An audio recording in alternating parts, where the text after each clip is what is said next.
Yan,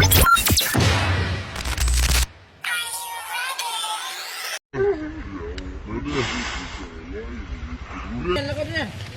Ayaw, kami ba diyan eh. Bakla. Iklara na eh. Dali, kita.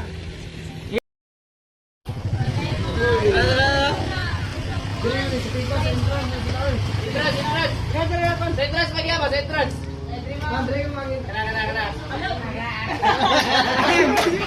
Wah, bahawa, boy.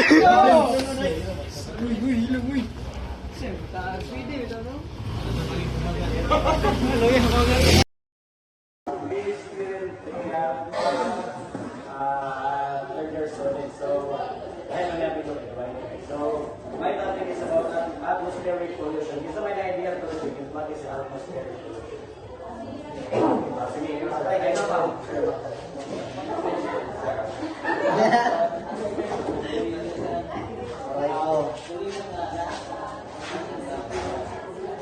Here.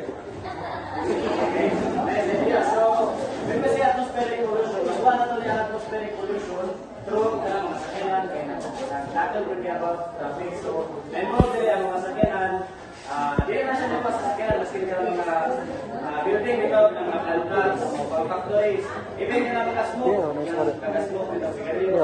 Dahil na siya, close siya, close na siya, sa atmosphere. So, when we see atmospheric pollution, fumes from motor vehicle present one of the most unpleasant cause of living with a motor vehicle. So, isa yun sa mga cause niya, which is nag-tackle for traffic or kanang mga vehicle. So, isa siya makuha sa vehicle. So, the car is just one of many sources of atmospheric pollution, and also prolonged exposure may constitute health hazard. So, dili lang sa inyo nga magaguba sa atong atmosphere or kaya nasa effect sa atong atmosphere, aside na is cause po siya hazard sa atong health. So, it is important to view the problem in a perspective.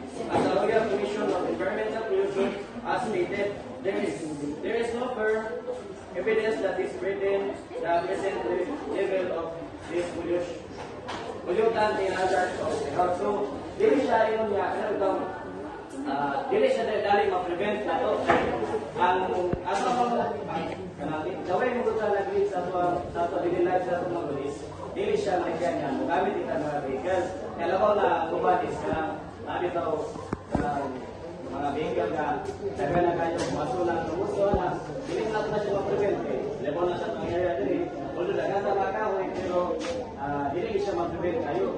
Labaw na natin mga factories, natin mga smoker na ito din. So, dili siya